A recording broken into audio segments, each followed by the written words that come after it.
Welcome to Pink Blade. Here, we don't just watch stories. We step inside them. Today, we're diving deep into Bridgerton Season 3, Episode 7. The episode titled Joining of Hands. Which, I have to say, is a title that feels almost ironic by the end of the hour. It does a lot of heavy lifting, doesn't it? It sounds so hopeful, so ceremonial. Exactly, like the final step in a fairy tale. But when you actually watch this episode, the feeling isn't sweet. It's tense. The title feels more like a question mark than a statement. It's the joining of hands, absolutely, but it is certainly not the joining of minds. Or hearts. Not yet, anyway. Okay, so before we really get into the weeds here, I just want to set the stage for everyone listening. For this deep dive, we are living inside the narrative of Episode 7. Just this one. Just this one. We are not going to talk about what happens in the finale. We are not going to spoil the end of the season. We are going to sit right here in the tension of this specific, very pivotal chapter. And it is a very, very uncomfortable place to sit. It is. I mean, usually by Episode 7 of a romance, especially a Bridgerton season, we're in the victory lap. Oh, for sure. The confession has happened. The main obstacle is usually gone. And we're just waiting for the final, fireworks and happily ever after. But here, the vibes are catastrophic. Catastrophic is absolutely the right word. And to really get why this episode feels so heavy, so fraught, we have to look at the immediate context. We are picking up in the radioactive fallout from the end of Episode 6. The big reveal. The big reveal. Colin Bridgerton has just discovered that his fiancée, the woman he has put on this almost impossible pedestal of innocence and sweetness. The girl next door. The girl next door is essentially the J. Edgar Hoover of the ton. The Whistledown dilemma. And I think it's so important to emphasize for anyone listening who maybe hasn't read the books or really thought about the social structure, just how profoundly bad this is. This isn't just, oh, my girlfriend keeps a secret diary. Not at all. Not even close. Penelope Featherington is standing on a societal fault line. For 3 seasons, Lady Whistledown has been her shield, right? Right. It was her voice. It was the only way a wallflower could have any power, any agency in a society that is designed to ignore women like her. But now, that shield has become a trap. And it's a trap with very real stakes. If she is revealed, she faces total social ruin. And we're not talking about just a few dirty looks at a ball. No. We're talking about complete exile. We're talking about her family being disgraced. We're talking about the Queen of England herself wanting her head. This is high treason, in a way. And then there's the personal betrayal for Colin, which is just massive. It's not like she's just been writing about strangers. Not at all. She has been roasting his family. She wrote about Eloise. She wrote about Daphne. She wrote about him. Precisely. So that brings us to this dual life crisis that really comes to a head in this episode. Penelope isn't just hiding a hobby anymore. She is actively trying to manage a full-blown disaster. And she has 2 terrible options. If she lies to Colin, if she says, okay, I'll never write again, and doesn't mean it, she's starting their marriage on a complete falsehood. Which poisons the well from the start. It dooms them. But if she fights for her work, for this part of herself, she risks losing him completely because he can't seem to handle it. She is completely damned if she does, and damned if she doesn't. And as if that weren't enough pressure, just to make sure the pressure cooker actually explodes, the writers throw in the Cressida Cowper gambit. Yeah, let's please spend some time on Cressida. Because her arc in this episode it's fascinating. In any other season, she's really just the mean girl with the elaborate sleeves. The pantomime villain. Exactly. But here, in this episode, she is genuinely terrifying. She is. And she's terrifying because she's desperate. I actually felt a pang of sympathy for her, which is a sentence I never thought I would say about Cressida Cowper. Me neither. She claims she is Lady Whistledown. But you see, she isn't doing it for the clout. Or not just for the clout. No, it's a survival tactic. It absolutely is. Her father is about to marry her off to this ancient lord, Lord Greer, who wants to ship her off to some dreary estate in the countryside to be a broodmare. It's a fate worse than death for a woman like Cressida. It's the end of her life as she knows it. So she's looking at the chessboard of Regency London and realizing she has no moves left. She sees the name Lady Whistledown, not as a pen name, but as a life raft. If she can successfully claim that identity, she gets the money from the Queen, she gets independence, and maybe, just maybe, she can scare off her unwanted suitors. But there's a huge problem, isn't there? Cressida isn't a writer. Not in the slightest. And that is where the plot just turns so brilliantly. Cressida publishes an issue of Whistledown, but it's It's a pale imitation. It lacks Penelope's nuance. It doesn't have the wit. Crucially, it lacks the moral compass, however skewed it sometimes is. I actually paused and read the text of the prop newspaper they use for Cressida's version. It's just nasty. It's cruel for the sake of being cruel. And who does she attack? The Bridgertons. She goes right for the jugular. She questions their virtue. She implies the whole family is a sham. And that is what forces Penelope into this impossible corner. This is what we're calling the precipice of ruin. Penelope can stay silent, let Cressida take the credit and the money, and in doing so, let the Bridgerton family name get dragged through the mud. Her new family's name. The family she loves. Or she can publish. She can write one more column to discredit Cressida, to save the Bridgertons. But if she does that, she risks exposing herself all over again to a furious Colin and a vengeful queen. It's a high-stakes game of chicken. And caught right in the middle of all this social warfare, you have poor, heartbroken, deeply confused Colin. We have to analyze the honor versus heart conflict that's just raging inside of him. I know a lot of viewers were frustrated with him. Very frustrated. They were saying, why doesn't he just call off the wedding if he's so angry? But if you look at the Regency Code of Honor, he really can't. He says it himself, doesn't he? I am a man of honor. And he specifically mentions that they have been intimate. Right. Referring, of course, to the mirror scene, the carriage scene, the chaise lounge. In his mind, in the eyes of society, he has compromised her virtue. If he abandons her at the altar now, she's ruined.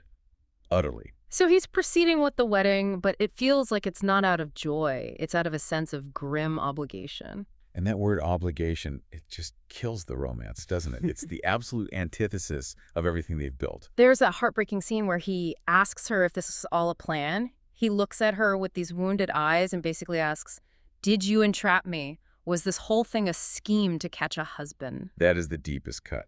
Because he's not just questioning her actions. He's questioning the very foundation of their love. Was it real, or was he just a convenient cover for her entire operation? He feels like a pawn. So the central emotional stake of this episode becomes, will this be a marriage of true partnership, of love, or will it be a marriage of cold resentment and duty? It really shifts the entire genre of the show for this 1 hour. We're so used to enemies to lovers. A Bridgerton staple. But this episode feels, for a while, like lovers to strangers. Or even friends to strangers. Yes, that's even better. It's the death of the pedestal.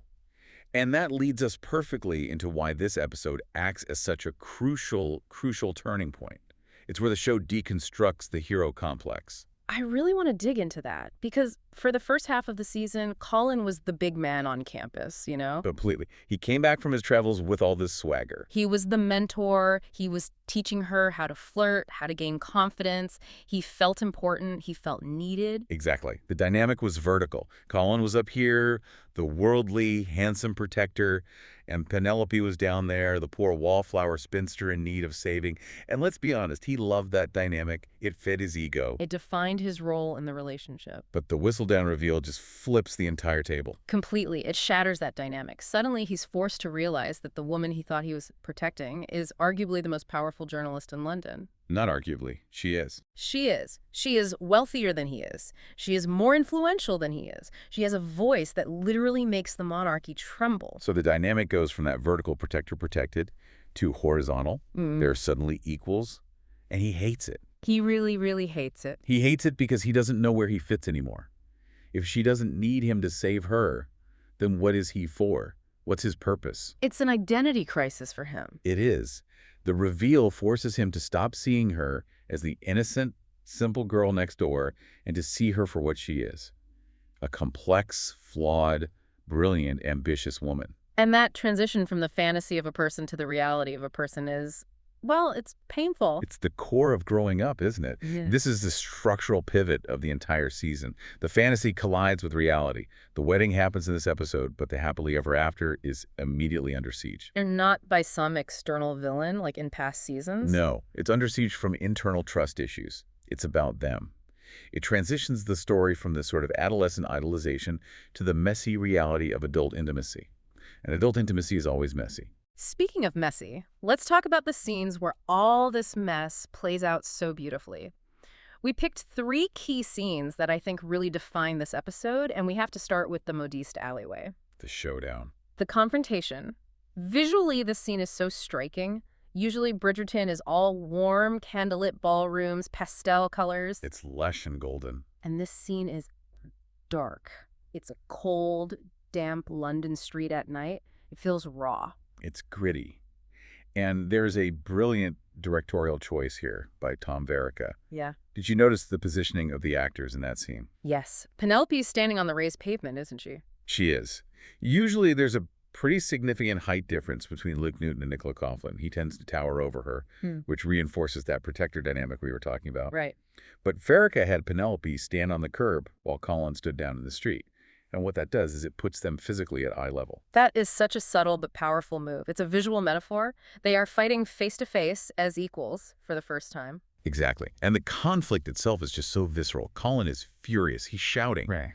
But, and here is where it gets so complex and so interesting, he kisses her in the middle of shouting at her. That moment confused some viewers. I saw people debating if it was toxic or if it was just pure passion. I think it represents the profound confusion of loving someone you are currently furious with. His mind is saying, I can't trust you, but his body, his heart is saying, I can't stay away from you. So the kiss in the middle of the argument shows that his desire hasn't just vanished because his trust has been broken. The anger and the passion are coming from the exact same source. What? He cares so much. And I love that Penelope doesn't just cower. She doesn't back down. She shouts back at him, I love you. She's fighting for them. Yes, she's fighting for the relationship. She isn't apologizing for existing or for being Whistledown. She's apologizing for the lie, but she is standing her ground on the fact that her love is real. While he is fighting his own insecurities, he asks that key, devastating question, then what good am I to you? Ugh. That line. That's the crux of his entire character arc.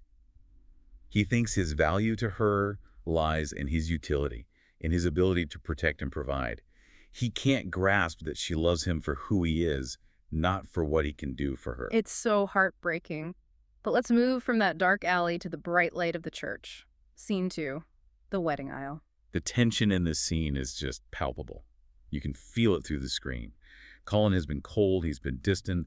Penelope is standing at the back of the church, and you can see on her face that she is legitimately considering backing out. She thinks he hates her. She's looking at the door, thinking about running. And then the music starts. And if you're a fan of this couple, if you've been on this journey, you know. It is the needle drop of the century for Poland.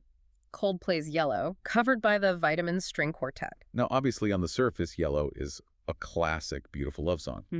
But in the context of Bridgerton, and specifically Penelope Featherington, it's so much more. It's deeply, deeply symbolic. The showrunner, Jess Brownell, actually confirmed this was a direct and intentional nod to the Featherington Yellows. Right. For 2 full seasons, Penelope was forced by her mother to wear these garish citrus yellow dresses that she hated. They were a joke. They were.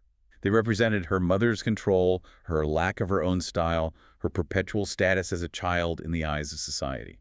But by playing Yellow as she walks down the aisle, even though she's in this beautiful, soft blush dress, it signifies something so important about Colin. It signifies that he is accepting the whole of her.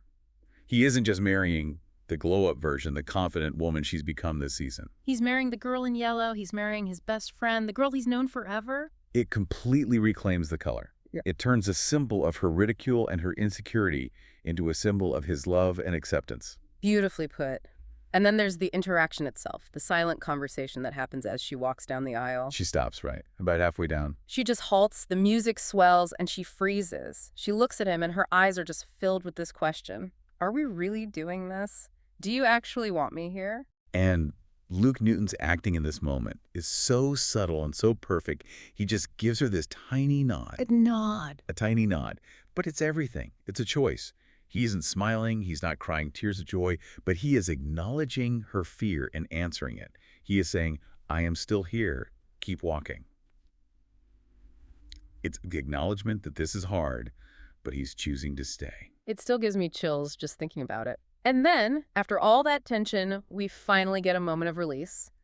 Scene 3, the wedding breakfast dance. The bubble scene. They play Taylor Swift's You Belong With Me, which, come on. I mean, could there be a more perfect song? That is the anthem of friend-zoned girls everywhere. It is literally the Poland theme song from day one. It fits perfectly. But what's so amazing is what they do with the cinematography during that dance. They use this visual effect where the rest of the guests, the room, the noise, it all just blurs and fades away. The lighting changes too, right? It goes from this ambient general ballroom light to a single warm spotlight on just the two of them. Exactly. And for those 3 minutes, the Whistledown drama vanishes. The Queen's threat vanishes. All the anger and betrayal just evaporates. It reinforces that their connection, just the two of them, is the real core of the show. It creates a literal bubble of intimacy. Until, of course, the Queen shows up and bursts the bubble. Because in Bridgerton, the personal is always, always political. You can't stay safe in the bubble forever. The Queen's interruption is this harsh reminder that their private love is now under public siege. Speaking of how that scene came together, I was doing some digging into the production notes, and we have some incredible behind-the-scenes insights, particularly on that Jance. Oh, really? Do tell. This actually blew my mind. So Tom Verica, the director, he revealed that the moment where it is just Colin and Penn dancing alone, before the rest of the family and the dancers join in, that part was not in the script. Wait, what? No way. It feels so essential to the scene, so deliberate. Completely unscripted. Apparently, Verica had the idea on the day of filming.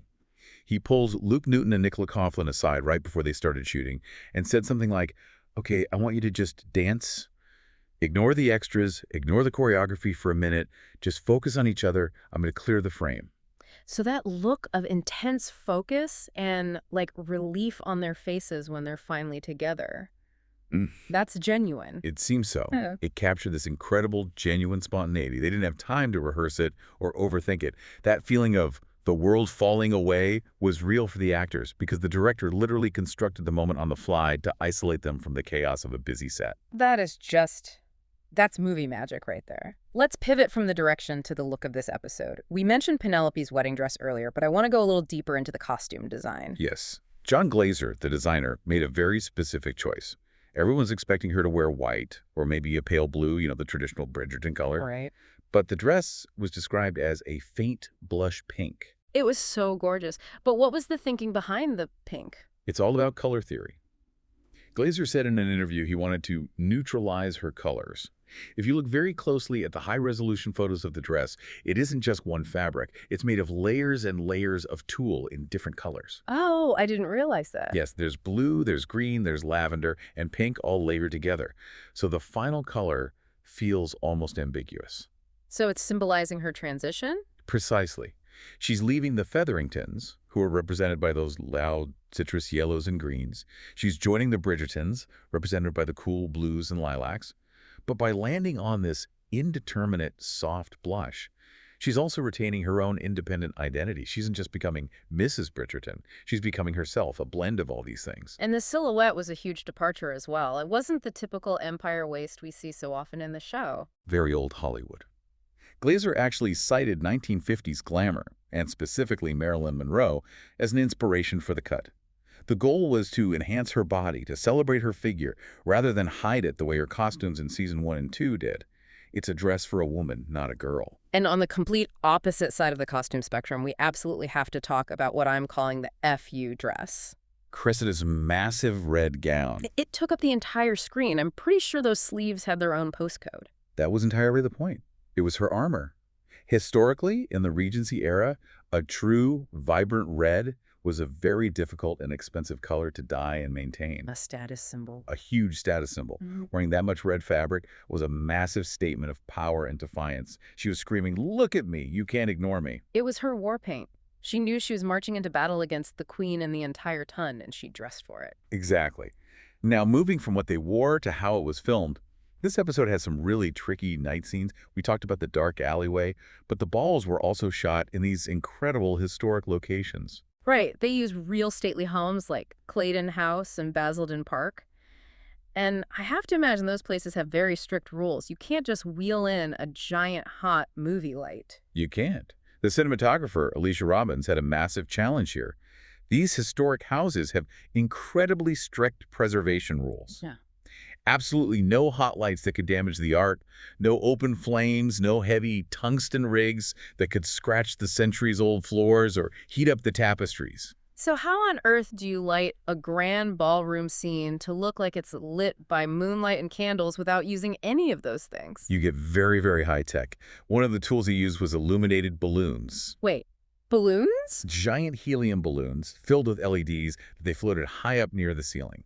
They provide this beautiful, soft, diffuse light without needing any stands or equipment on the historic floors.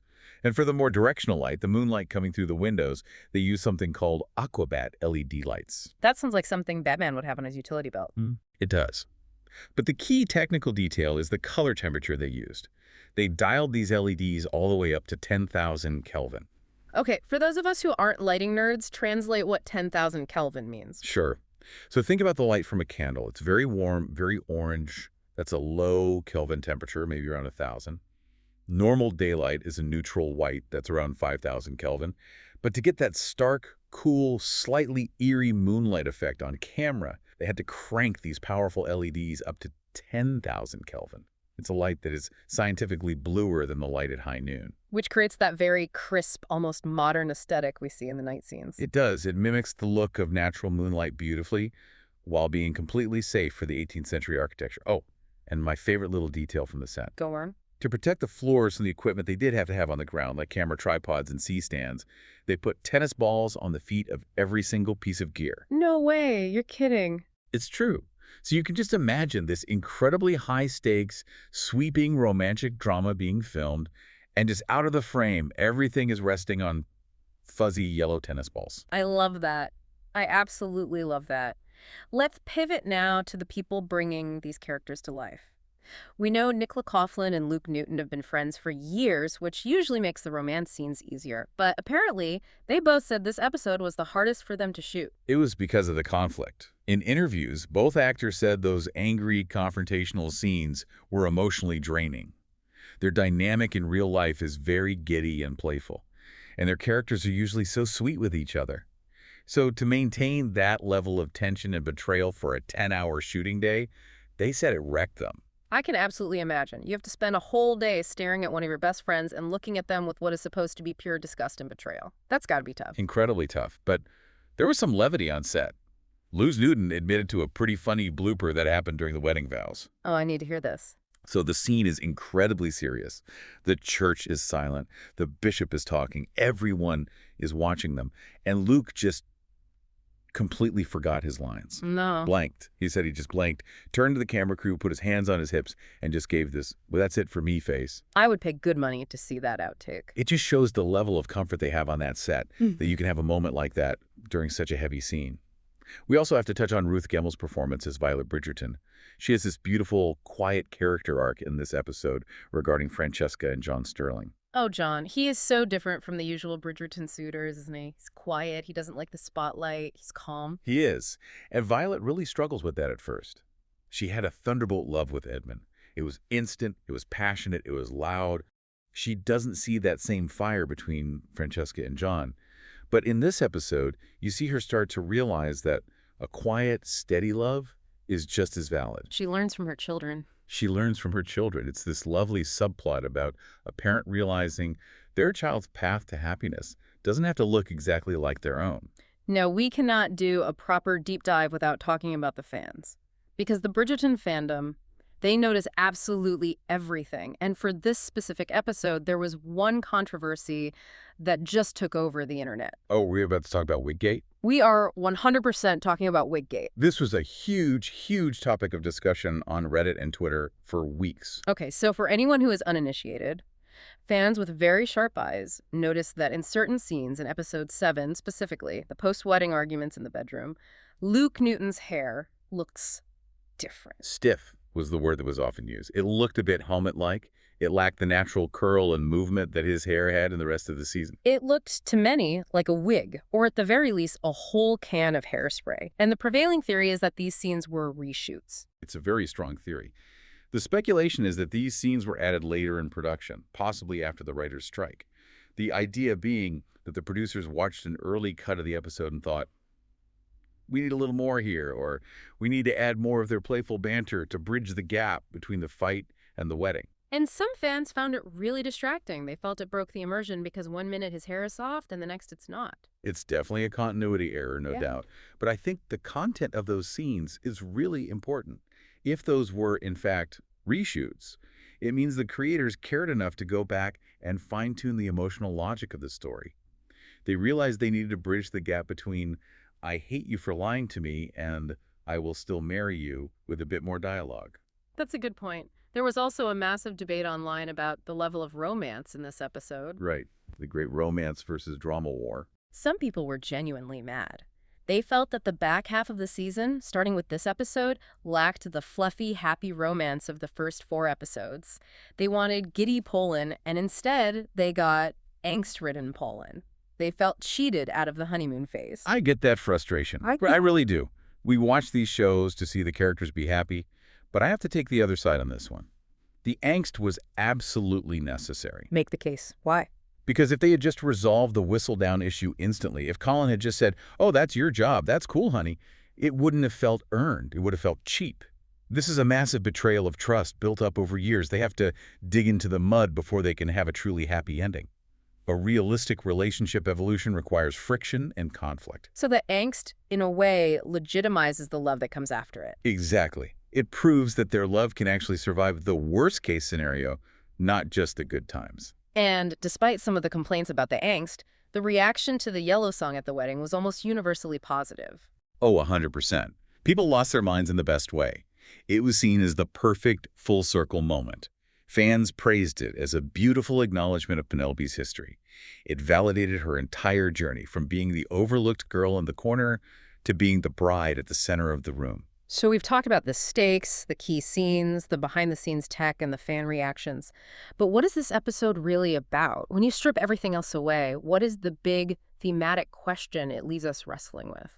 I think it all comes down to the cost of authenticity. Okay, let's unpack that. Because usually in stories, authenticity is presented as a purely good thing. Just be yourself and everything will work out. Right. But here, this episode poses a much more brutal and realistic question, which is, can true love exist if you have to cut off a fundamental part of yourself to fit into it?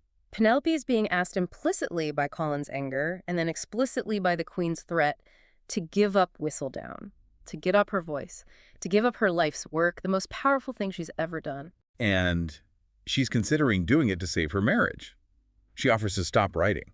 But the episode seems to suggest that this is a false bargain, a deal with the devil. There's a line from Genevieve the modiste earlier in the season that really resonates here.